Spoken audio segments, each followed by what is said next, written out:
আমরা হলাম মুসলমান। আমরা কে? মিল্লাতা আবিকুম ইব্রাহিম হুয়া সাম্মাকুমুল মুসলিমিন। আমাদের জাতির পিতা কে? মুসলিম জাতির পিতা কে? ইব্রাহিম আলাইহিস সালাম। ইব্রাহিম আলাইহিস সালাম আমাদের নাম রেখেছেন মুসলমান। আমাদের নাম কি? মুসলমান। আমাদের ধর্ম ইসলাম। আমাদের সংবিধান আল কোরআন। আমাদের রব আল্লাহ। সুতরাং এখানে আলোচনা হবে ওয়াজ মাহফিলে ইসলাম ধর্ম নিয়ে, ঠিক কিনা? মুসলমান নিয়ে, কোরআন নিয়ে, আল্লাহর হুকুম নিয়ে। আমাদের সকলের হৃদয়ের স্পন্দন, প্রাণের চেয়ে দামি, কলিজার টুকরা সৈয়দুল মুরসালিন, খাতামুন নবিয়িন, তাজদারে মদিনা, সরকারে দো আলম, রাহমাতাল লিল আলামিন মুহাম্মাদুর রাসূলুল্লাহর তরিকা নিয়ে আলোচনা হবে, ঠিক কিনা? এখন এই আলোচনা হইলে কোনোটা আমার বাপের বিরুদ্ধে যাবে, কোনোটা আমার মার বিরুদ্ধে যাবে, কোনোটা আমার বোর বিরুদ্ধে যাবে, কোনোটা আমার স্বামীর বিরুদ্ধে যাবে, কোনোটা আমার দলের বিরুদ্ধে যাবে, কোনোটা আমার নেতার বিরুদ্ধে যাবে, কোনোটা দেশের বিরুদ্ধে যাবে, কোনোটা সমাজের বিরুদ্ধে যাবে। যার বিরুদ্ধেই যাক, ইসলামের পক্ষে আমরা আছি, ঠিক কিনা? আমরা কোনো দলের পক্ষে কথা বলার জন্য আসি নাই, কোনো দলের বিরুদ্ধেও বলতে আসি নাই, কিন্তু আমরা আল্লাহ রসুলের পক্ষে কথা বলতে আসছি। আলহামদুলিল্লাহ, আপনাদের চেয়ারম্যানের কথা আমার কাছে খুব ভালো লাগছে যে আমরা ইসলামকে নিয়ে, ইসলামের সাথে থাকতে পারি। আল্লাহ যেন সারা দুনিয়া ব্যাপী ইসলামী রাষ্ট্র বানায় দেয়। আল্লাহুম্মা আমিন। আল্লাহ কবুল করেন। উনি ওলামায়ে কেরামকে ভালোবাসেন, আপনাদের ওয়াজ মাহফিলকে ভালোবাসেন। উনি বিভিন্ন এলাকায় যাচ্ছেন মাহফিলে, যে দুইটা প্রোগ্রাম করে আসছেন, আরও একটা প্রোগ্রামে যাবেন, এখানে আসছেন। আলহামদুলিল্লাহ, উনি আপনার কাছে দোয়া চাইছেন যেন উনি আপনাদের সাথে এভাবে ওয়াজ মাহফিল, দ্বীনি মাহফিলে থাকতে পারেন, এবং যুব সমাজ আরও বেশি এভাবে দিন, ইসলাম, কোরআন, সুন্নাহ, আল্লাহ রসুলের দিকে ধাবিত হয়। আমরা দোয়া করি আল্লাহ তাআলা উনাকে আরও বেশি দিন ও ইসলামকে মানার এবং আরও বেশি দিন ও ইসলামের খেদমত করার তৌফিক দান করেন। আমি ওনার মুখের মধ্যে হাত বুলাইয়া দিছি, যেহেতু মুসলমানকে ভালোবাসে, কোরআনকে ভালোবাসে, ওয়াজ মাহফিলকে ভালোবাসে, যেন আল্লাহর রসুলের সুন্নতটাকেও উনি ভালোবাসতে পারেন। উনার মুখে যেন দাড়িটা চলে আসে, ঠিক কিনা? কারণ আল্লাহকে আমি ভালোবাসি, আল্লাহ রসুলকে ভালোবাসি, ইসলামকে ভালোবাসি, কোরআনকে ভালোবাসি। তার প্রমাণ হলো আমার 3.5 হাত বডির ভিতরে আল্লাহর হুকুম, আল্লাহর রসুলের সুন্নাহকে আমি চিন্তা করি। আমরা দোয়া করবো ইনশাআল্লাহ। আমাদের চেয়ারম্যান সাহেব, আমি ওনার প্রতি আকুল আবেদন করব যেন উনি ইসলামের এই বিধানটাকে, আল্লাহ রসুলের সুন্নাহ, কারণ এটাকে মানার মধ্যে অগণিত ফায়দা আছে, দুনিয়াবি ফায়দাও আছে, উখরবি ফায়দাও আছে। আল্লাহর রসুলের প্রত্যেকটা সুন্নাহর মধ্যে অগণিত আখিরাতের ফায়দাও আছে, দুনিয়াবি ফায়দাও আছে। যেহেতু দুনিয়ার ফায়দা বলার জন্য আল্লাহ রসুলকে আল্লাহ পাঠান নাই, এই জন্য দুনিয়ার কথা বলেন নাই, কিন্তু আখিরাত তো নিশ্চিত। এই দাড়ি রাখা প্রত্যেক আকেল বালেক পুরুষের জন্য এক মুষ্টির উপরে দাড়ি রাখা ওয়াজিব। 4 মাযহাবের নিকটে এক মুষ্টির উপরে দাড়ি রাখা কি ওয়াজিব। কোন মাযহাবের ইমামের নিকটে এক মুষ্টির নিচে দাড়ি কাটা বা ছাটা বা ক্লিন শেভ করা জায়েজ নাই, হারাম, কবিরা গুনাহ। একটা গুনাহই জাহান্নামে নিয়ে যাওয়ার জন্য যথেষ্ট, এটা হলো গুনাহে জারিয়া। এজন্য আপনাদের সকল যুবকদের প্রতি, আকল বালেক পুরুষদের প্রতি আমার আকুল আবেদন থাকবে, মেহেরবানি করে দাড়িতে আর হাত দিয়েন না, আল্লাহ রসুলের কলিজায় পোষ দিয়েন না। কাল কিয়ামতের মাঠে, আজকে যদি মৃত্যু এসে যায়, আমাদের হায়াত মতের কোনো বিশ্বাস আছে? গ্যারান্টি নাই। এই যে চেয়ারম্যান সাহেব এক গ্রাম থেকে এক গ্রাম, এক এলাকা থেকে এক এলাকায় যাচ্ছে, হায়াত মতের কোনো বিশ্বাস আছে? এই যে আমরা যাচ্ছি, আমরা বলতেছি কি ইসলামের পক্ষে কথা বলবো, কোনো দেশের পক্ষে, কোনো ব্যক্তির পক্ষে, কোনো দলের পক্ষে, কোনো নেতার পক্ষে, কোনো নেত্রীর পক্ষে কথা বলার জন্য আমরা এখানে আসি নাই, ঠিক কিনা? আমরা ইসলামের পক্ষে কথা বলতে আসছি। এটা যার বিরুদ্ধে যাবে, আল্লাহর হুকুম, আল্লাহ রসুলের সুন্নাহ আমাদেরকে আঁকড়িয়ে ধরতে হবে। তো আমাদেরকে মেরে ফেলবে, গুম করবে, খুন করবে, একজনে ধমকি দেয়, কয় তোমাদের যদি এই দেশের এই কুফর শিরিক ভালো না লাগে তাহলে এই দেশ থেকে বের হয়ে যাও। আমরা তাদেরকে বলে দিতে চাই, তোমাদের কাছে যদি ইসলাম ভালো না লাগে তাহলে শাহজালাল শাহপরানের পবিত্র ভূমি ছেড়ে তোমরা চলে যাও। এটা ইসলামী রাষ্ট্র, ঠিক কিনা? এটা মুসলিম অধ্যুষিত রাষ্ট্র। এটা শাহজালালের দেশ, শাহপরানের দেশ।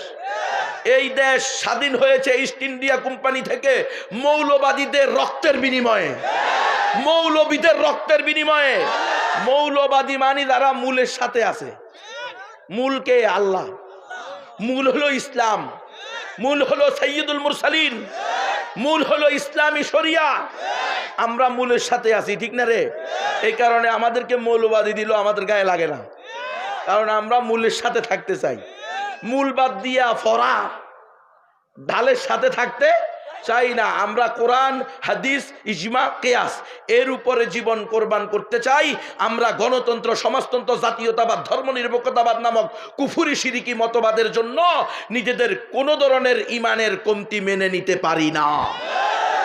আমরা ইমান এবং ইসলামের পক্ষে আছি, এজন্য আমাদেরও জানের ভয় আছে না রে? তো জানের ভয় কার নাই? মরে গেলে কালকে মরবা তো নিশ্চিত। জানের ভয় থাকার না থাকা, যে জানের ভয় না থাকলেও হায়াত কয় বছর এই উম্মতের? বাইনা সাবিঈনা ওয়া সিত্তিন, 60 থেকে 70 বছর। হ্যাঁ, এই 60 থেকে 70 বছর পরে চলে যেতে হবে। আজকে যদি চলে যান, চেয়ারম্যান সাহেব চলে যায়, আমি চলে যাই, উনি চলে যায়, যে কারো ডাক আসতে পারে। চলে গেলে কাল কিয়ামতের মাঠে রসুলের সামনে যেতে হবে কি হবে না? হাউজে কাউসারের পানি খাইতে চাইবেন না? চাইবেন না? তো আল্লাহ রসুলের সুন্নত যদি না নিয়ে যান, আল্লাহ রসুলের লেবাস যদি না নিয়ে যান, আল্লাহ রসুল আপনাকে চিনবে? আল্লাহ রসুল বলবে তুমি দুনিয়াতে আমাকে চিনো নাই, আমাকে ভালোবাসো নাই, আমাকে মোহাব্বত করো নাই, আজকে আমিও তোমাকে চিনি না। সুহকান সুহকান সুহকান, দূর হয়ে যা। এই জন্য আমরা দূর হতে চাই না। কি বলেন? আমরা সবার প্রতি আকুল আবেদন।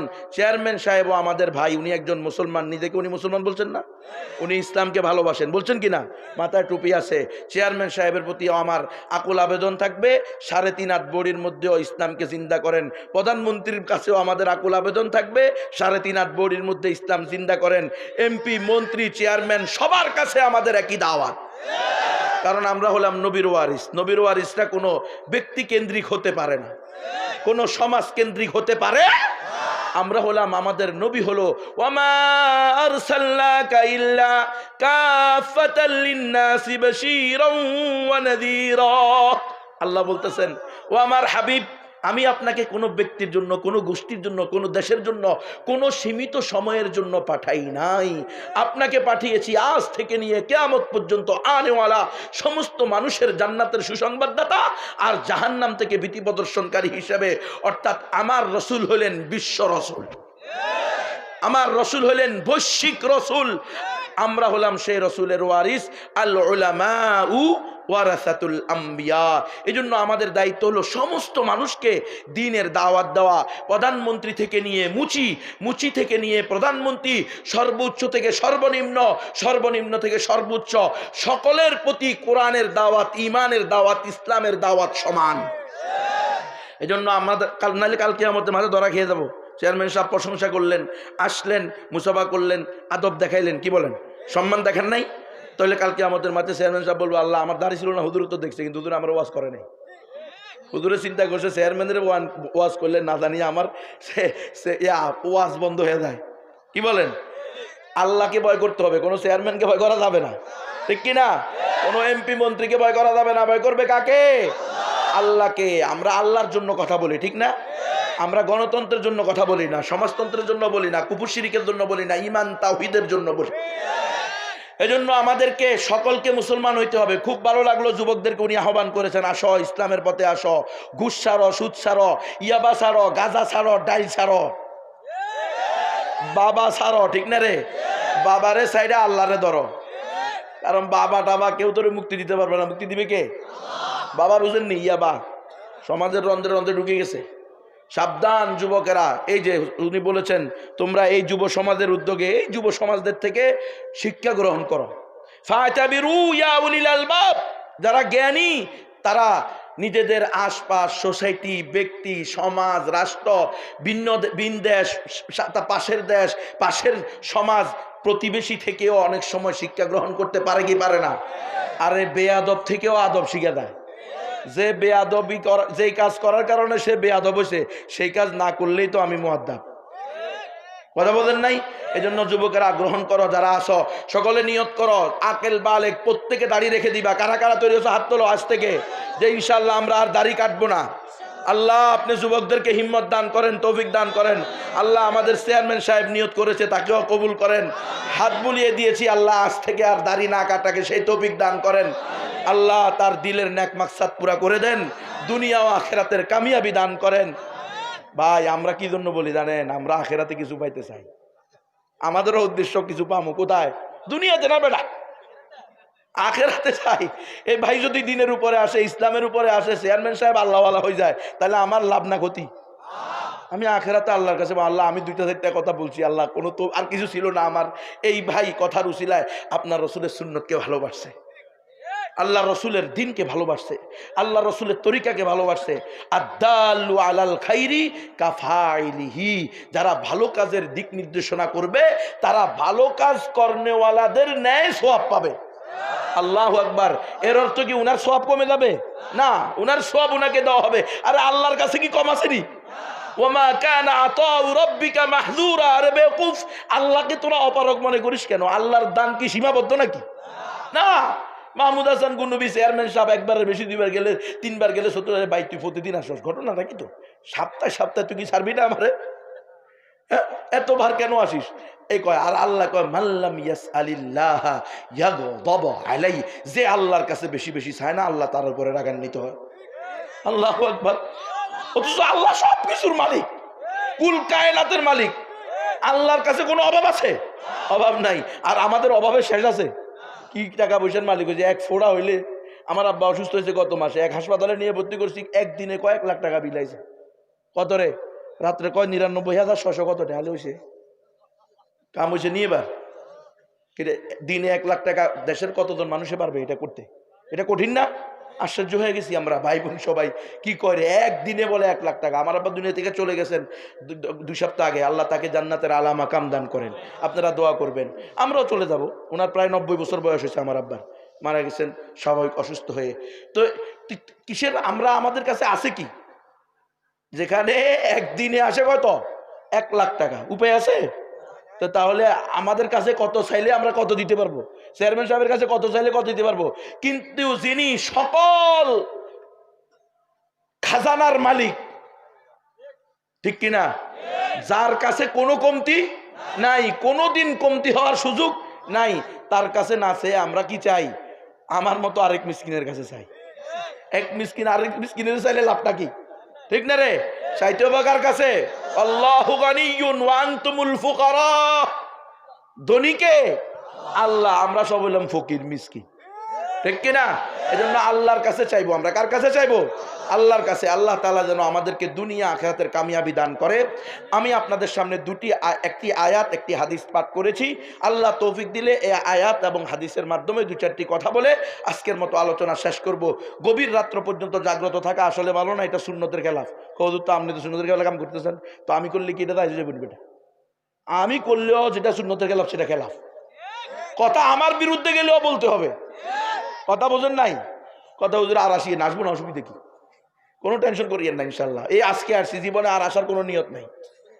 আমরা আল্লাহর জন্য কথা বলে আসি বেটা, আমরা দান্দার জন্য কথা বলি না।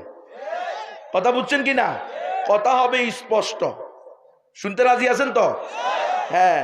আমি আপনাদের সামনে যে আয়াতটি তিলাওয়াত করেছি সেটা হলো সূরা আহজাবের 62 নম্বর আয়াত। সেখানে আল্লাহ তাআলা বলতেছেন, ইয়াসআলুকান নাসু আনিস সাআহ।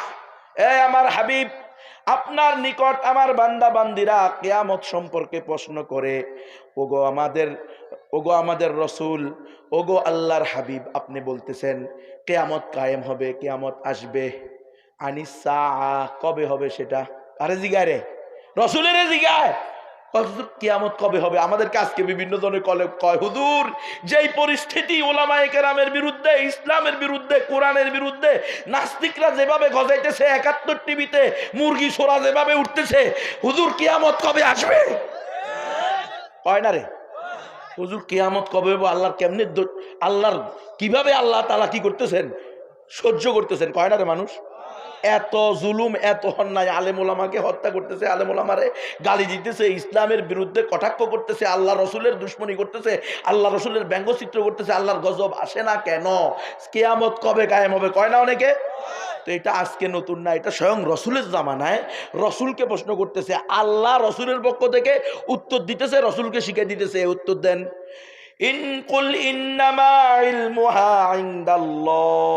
আপনি বলেন ওরে ভাই রে, এটা প্রশ্ন করে লাভ নাই, এই বিষয়ে আমার কিচ্ছু জানা নাই। কিয়ামত কবে হবে এটা কে জানে? আল্লাহ জানে। কিয়ামতের সুনির্দিষ্ট ক্ষণ, সময়, মেয়াদ আল্লাহ কাউকে জানান নাই। কোন নবী, রসুল, সাহাবী, নিকটতম কোন ফেরেশতাও এটা জানে। কুল ইন্নামা ইলমুহা ইনদাল্লাহ, আপনি বলে দিন কিয়ামতের ইলম, প্রকৃত ইলম কার কাছে? আল্লাহর কাছে। হ্যাঁ, ওয়ামা ইউদরিকা লাআল্লা সাআতা তাকুনু করিবা, আয় আমার হাবিব, আপনি হয়তো জানেন না, হতেও পারে কিয়ামত অতি নিকটে।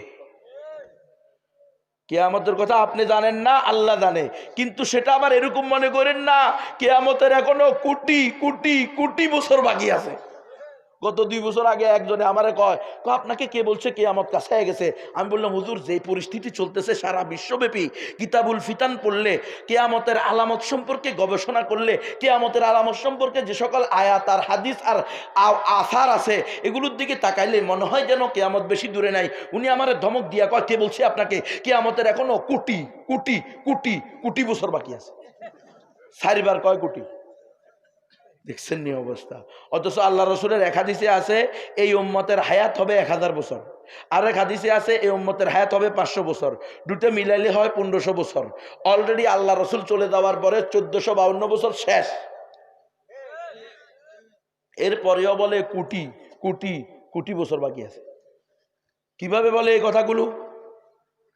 কিয়ামত আল্লাহ বলতেছে তার রসুলকে যে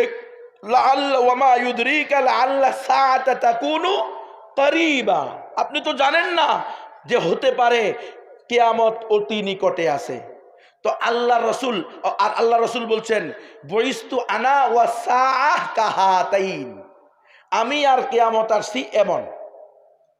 আল্লাহ আমাকে আর কিয়ামতকে পাঠিয়েছে কেমন? এই 2 আঙ্গুলের মাঝখানে যতটুকু পার্থক্য দূরত্ব, এতটুকু দূরত্ব নিয়ে কয় কিলোমিটার রে? লক্ষ লক্ষ কোটি কোটি কোটি কোটি বছর দূরত্ব, জ্ঞান একদম কাছাকাছি সময়ে। হ্যাঁ, আল্লাহ রসুল কিয়ামতের সুনির্দিষ্ট টাইম বলেন নাই, তবে কিয়ামতের কিছু আলামত বয়ান করেছেন। আশরাতুস সাআহ বলা হয় সেটাকে, কিয়ামতের আলামত, কিয়ামত আসার কিছু কি আছে? নিদর্শন আছে। এই নিদর্শনগুলো যদি তোমরা পেয়ে যাও তো তোমরা ধরে নিতে পারো কিয়ামত আর দূরে নাই, অতি নিকটে এসে গেছে। এজন্য কিয়ামতের আলামত সম্পর্কেও বয়ান করতে হয়। আল্লাহ রসুল একদিন 15 ঘন্টা বয়ান করছেন। কয় ঘন্টা? 15 ঘন্টা, ফজরের পর থেকে নিয়ে মাগরিব পর্যন্ত। মাঝখানে শুধু নামাজ পড়ছেন আর সামান্য খাবার দাবারের বিরতি দিচ্ছেন। নামাজ পড়ছেন, আবার শুরু করছেন, খাবার দাবার করছেন, আবার শুরু করছেন। এইভাবে ফজর থেকে জোহর, জোহর থেকে আসর, আসর থেকে মাগরিব, একদিনে 15 ঘন্টা বয়ান করছেন। হ্যাঁ, হযরতে আব্দুল্লাহ ইবনে মাসউদ রাদিয়াল্লাহু তাআলা আনহু বলেন যে ওই দিন থেকে আমরা আমাদের মধ্যে ঠিক করে নিয়েছি, আ'লামুনা ওয়া আহফাজুনা, আমাদের মধ্যে সবচেয়ে বেশি জ্ঞানীকে আর সবচেয়ে বেশি হাফেজকে, জহিনকে। তো ওই দিনের মাসালা যার বেশি মনে আছে তাকে আমরা মনে করতাম এ হলো সবচেয়ে বড় হাফেজ। ওই দিনের মাসালা যার বেশি বুঝে আসছে তাকে আমরা বেশি আলেম মনে করতাম, জাননেওয়ালা মনে করতাম। বলে কিয়ামতের আলামত আল্লাহ রসুল কিয়ামতের আগে কি কি ঘটবে, নিদর্শন কি কি আসবে, এগুলো বয়ান করেছেন। এই আশরাতুস সাআহ, কিয়ামতের আলামত, এগুলো বয়ান করাও আল্লাহ রসুলের সুন্নাহ। আজকে আফসোস আমরা এটা ছেড়ে দিয়েছি। আর আল্লাহ রসুল এটাও বর্ণনা করছেন কিয়ামত ততদিন পর্যন্ত সংগঠিত হবে না যতদিন না মানুষ কিয়ামতের আলামতের আলোচনাকে ভুলে যাবে। কথা বুঝতেছেন? আর ইমামরা মিম্বরে কিয়ামতের আলামত বয়ান করাকে ছেড়ে দিবে।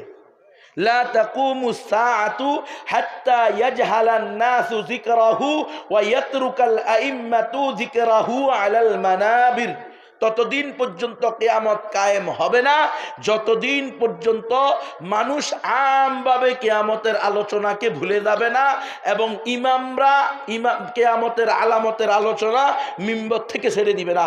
অর্থাৎ যদি এমন হয়, এমন সময় আসে, এমন যোগ আসে, এমন কাল আসে, তোমরা দেখতে পাও যে ইমামরাও আলোচনা করতেছে না আর মানুষও এই নিয়ে কোনো ফিকির নাই, তাহলে তোমরা বুঝবা কিয়ামতের আর দেরি নেই। অর্থাৎ কিয়ামতের আলামতের আলোচনা, মুজাকারা, কথা বুঝেন নাই? এটা ছেড়ে দেওয়া, এটা ভুলে যাওয়া, এটাও একটা কিয়ামতের আলামত। এই জন্য কিয়ামতের আলামত সম্পর্কে আমাদের জানা উচিত। কিয়ামতের আলামত হলো দুই প্রকার, একটা হলো আশরাতুল সগীরা আর একটা হলো আশরাতুল কবিরা, অর্থাৎ ছোট ছোট আলামত আর একটা হলো বড় বড় আলামত। ছোট ছোট আলামত আল্লাহ রসুল অনেক বয়ান করেছেন, বিভিন্ন হাদিসে বিভিন্নভাবে সেগুলো আলোচনা করেছেন। বড় বড় আলামতও আল্লাহ রসুল স্পষ্ট করে দিয়েছেন, জুহুরে মাহদি, খুরুজে দাজ্জাল, নুজুলে ঈসা, এগুলো হলো বড় বড় আলামত। জুহুরে মাহদি, খলিফাতুল্লাহিল মাহদি, এই জমিনে আত্মপ্রকাশ করা, তিনি চলে আসা, কথা বুঝতেছেন? খুরুজে দাজ্জাল, দাজ্জালকে যে আল্লাহ তাআলা সৃষ্টি করছেন তো আরো আগে, কোথাও আল্লাহ তাকে কি করে রাখছেন?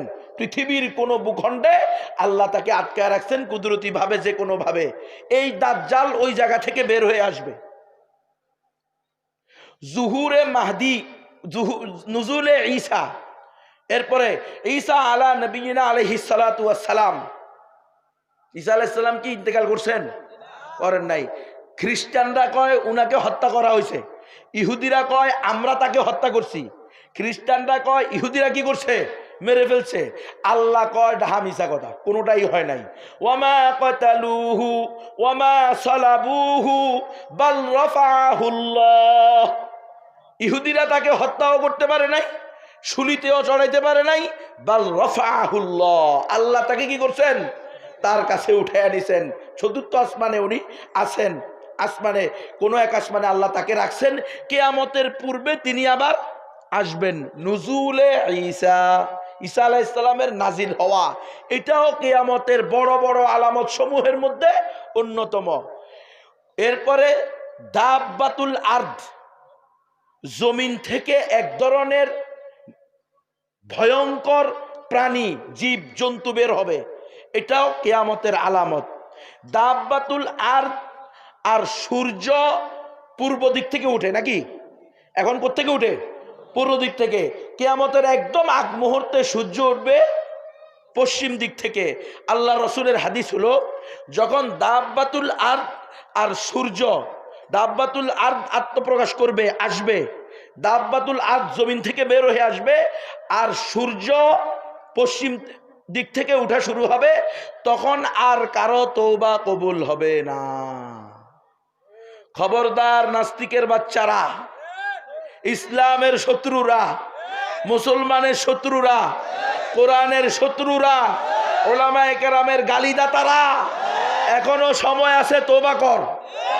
হয়তো ওই সময় বেশি দূরে নয় যেই সময় তওবা করতে চাইলেও তওবা কবুল হবে না।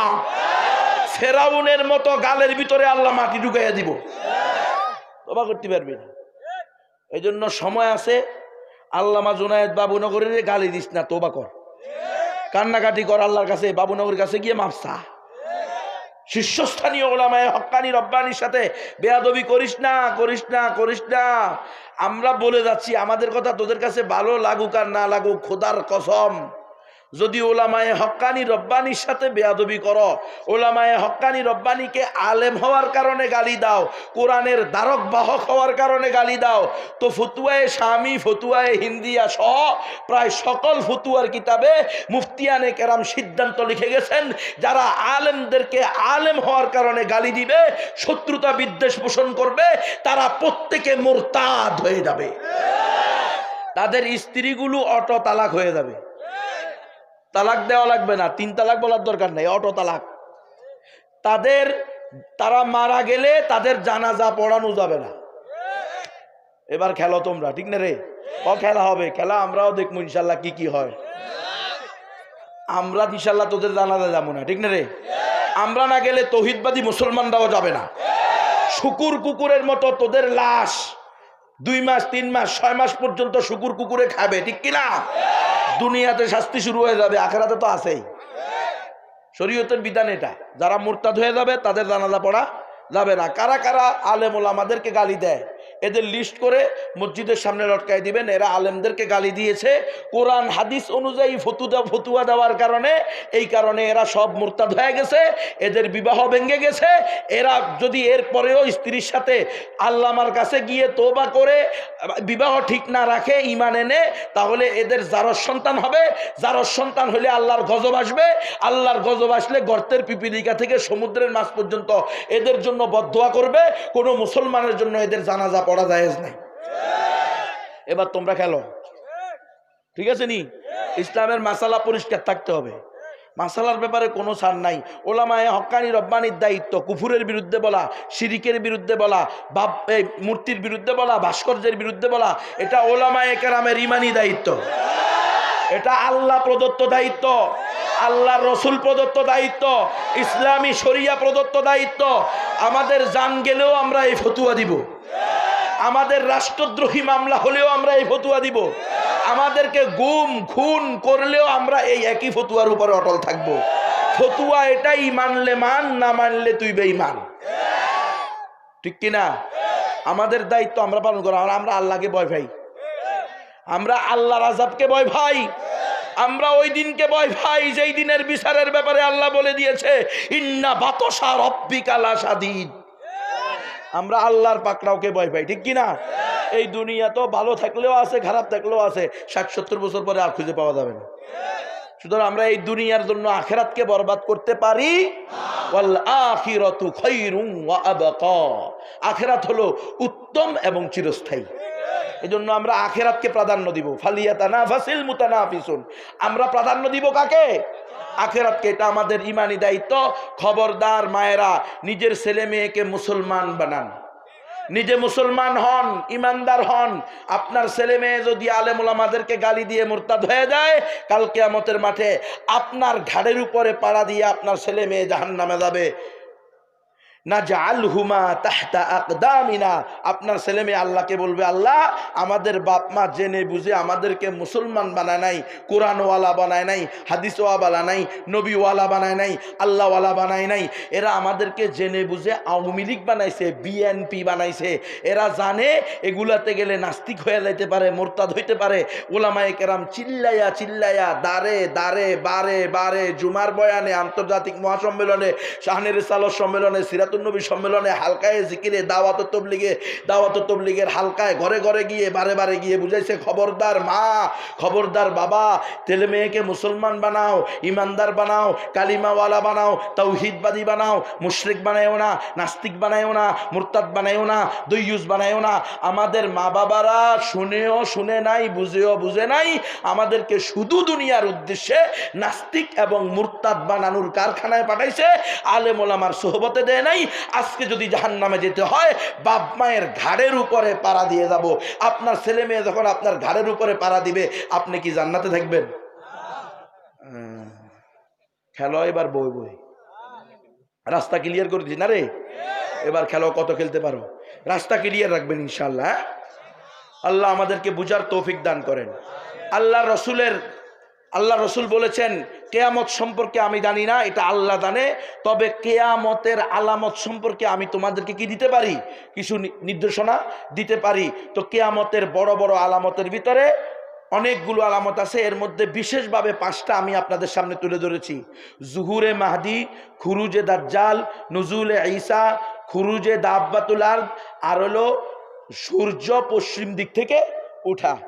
এর মধ্যে 2টা এমন আছে, যেই 2টা যদি প্রকাশ পেয়ে যায়, তাহলে আর কারো তওবা দোয়া কবুল হবে, নতুন করে মুসলমান হলে সেটা গ্রহণ করা হবে না, সেটা হলো একটা হলো পশ্চিম দিক থেকে সূর্য ওঠা শুরু হলে, আর দাব্বাতুল আরদ অর্থাৎ জমি থেকে এক ভয়ঙ্কর জন্তু বের হবে।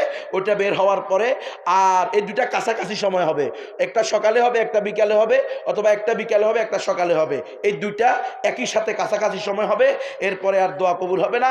আর এর পূর্বে তিনটা বড় বড় আলামত: ঈসা, জুহুরে মাহদি, ইমাম মাহদির আগমন হওয়া, নুজুলে ঈসা, ঈসা আলাইহিস সালামের নাজিল হওয়া, আর খুরুজে দাজ্জাল, দাজ্জালের আবির্ভাব হওয়া। এদেরকে আপনি চিনবেন কিভাবে? ইমাম মাহদি আসলে তার পক্ষে থাকতে হবে, ঠিক কিনা? ঈসা আলাইহিস সালাম আসলে তার পক্ষে থাকতে হবে। আল্লাহ রসুলের হাদিস হলো, আমার এই উম্মত খলিফাতুল্লাহিল মাহদি, একে আল্লাহ রসুলের উম্মত, এ যদি আত্মপ্রকাশ করে, এ যদি জমিনে আসে, তাহলে তোমরা যদি বরফের পাহাড় হামাগুড়ি দিয়েও হয়, তবুও তার সাথে গিয়ে মিলিত হইবা। এটা হলো বিধান। এখন আপনি চিনবেন কেমনে?